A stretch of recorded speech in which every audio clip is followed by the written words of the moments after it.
Okay, let's go forward a little bit further on terminology. There's a very important piece of terminology that I want you to understand. That is the notion of target and predictor attributes.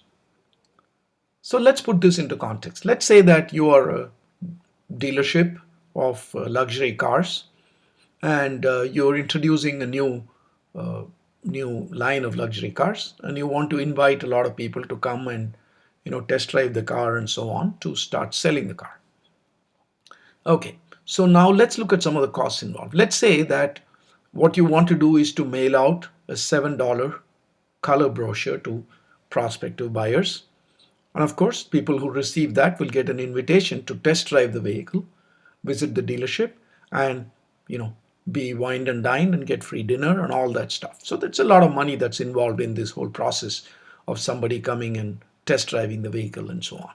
And let's say your budget allows you to send to at least 1,000 people this invitation. In other words, this mailing the costly brochure and of course acting further upon people who respond to that invitation. So you've got a budget to do this for 1,000 people. So the point is, who are the 1,000 people to whom you will send it out? Okay. So you want to obviously find those 1,000 people in your area, in the area of the dealership, those 1,000 people who are most likely to buy it. Okay, how did you find? Let's say you've got data on 30,000 prospective customers, people, and out of these you want to select the 1,000 people to whom you're going to send the brochure. Now, obviously, there's a big it's important who those 1,000 are to whom you send, right? If you send it to the right people, then you will end up selling more cars. If you send it to the wrong people, then if you send it to people who are unlikely to buy the vehicle, then they're going to come, they're going to eat your stuff, they're going to test drive the vehicle and finally not buy. Okay, so you're going to lose this money that of sending the brochure and then wining and dining them. But more importantly, you're going to lose whatever profit you could make from the sale of the car. Okay, so it's important to select the 1,000 correctly. So your data might look something like this. You've got, let's say, 50,000 historical data about a lot of demographic information like income, education, gender. I'm only showing you two columns, and whether they historically bought a luxury car or not. Okay, this has all happened in history, so these are the characteristics of the people, and this person bought, that person didn't buy. You have that information. So what you really want to do is to look at that historical data, and there, like I said earlier, there are going to be many, many more columns than just the two predictor columns that I have shown you here, right? There are three columns overall that I've shown you, but one column is sort of the result, and these are the columns you're going to use in order to predict that. Okay, so there are going to be many more attributes, and the point is you want to look at the historical data, and from the historical data you want to learn the pattern of what kind of characteristics make somebody likely to be a buyer. That's what we want to do, right? So you want to use this data to identify the 1,000 people. Okay, now let's get into some terminology. So these two attributes which we have shown here, and maybe many more attributes, are what we call as predictor attributes. That is, the attributes using which we are going to make a prediction of the target attribute, right? Because our goal is to build a model to find out who are the people who will become buyers, right? And then send the brochure only to those who we think are going to be buyers, right? So people who the model thinks are not going to buy, there's no point in sending to them. So for example, here was a person whose income was this and who had high school education, did not buy, right? Now, if the model examines tens of thousands of rows of data and figures out that people with that kind of characteristic are not going to be buyers, then you're not going to send an invitation to those people.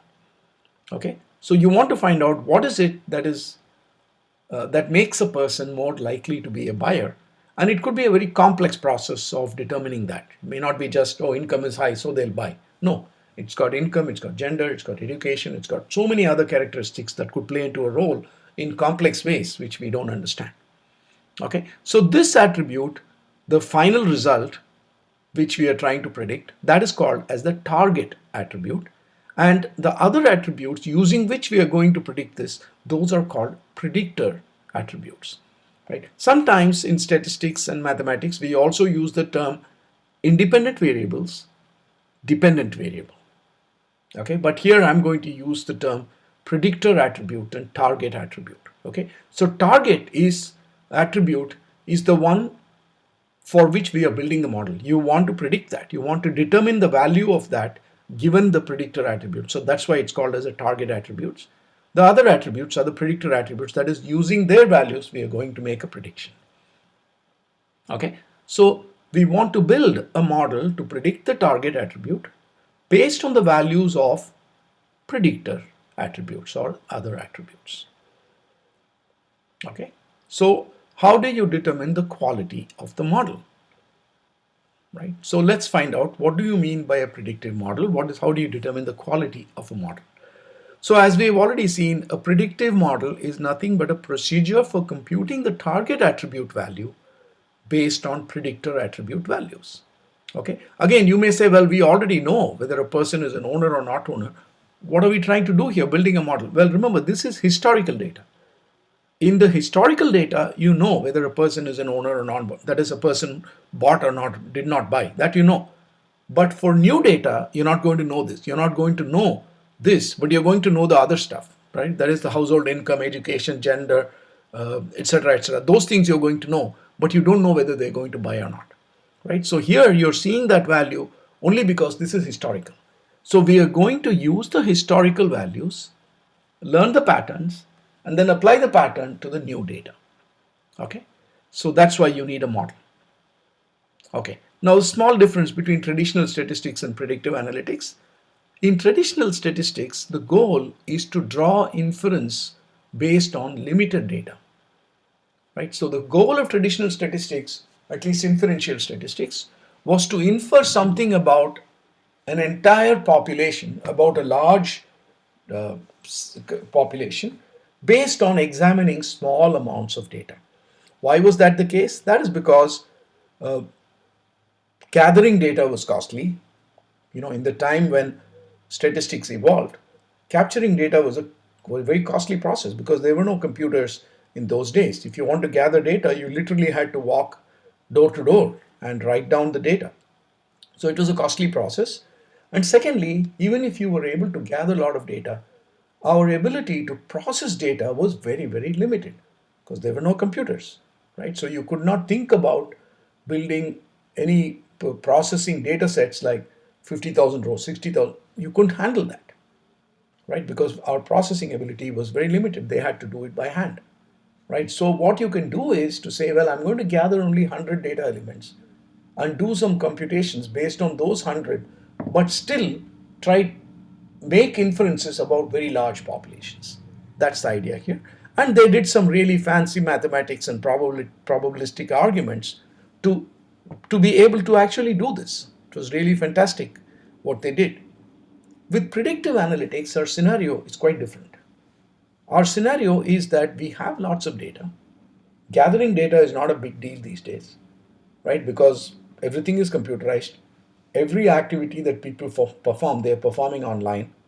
And therefore, data is just captured just like that. Okay? So data is simply a byproduct of operations. It's no big deal.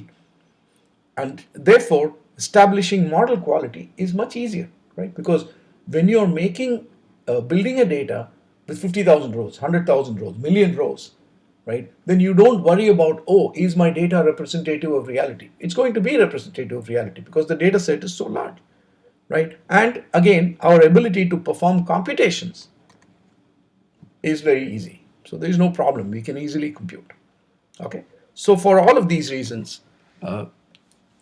predictive analytics is actually quite different. Okay. Another very important point about the difference between traditional statistics and predictive analytics is that in traditional statistics, the goal was to say this is how reality works. That was the goal, to say these things have an influence on this, right? They wanted to prove rigorously that this causes that. Establishing causality was a very important thing in traditional statistics. Whereas with predictive analytics, that's not the goal. Our goal is, so long as I am able to predict something, I don't care if A caused B or A did not cause B. As long as I'm able to look at the search terms and then say, well, those places have the flu, I'm happy. It's not as if somebody searching for something, applying a search term, caused them to get flu. No. But still, if you're able to predict, that's useful, right? So the goals are also slightly different from traditional statistics to predictive analytics.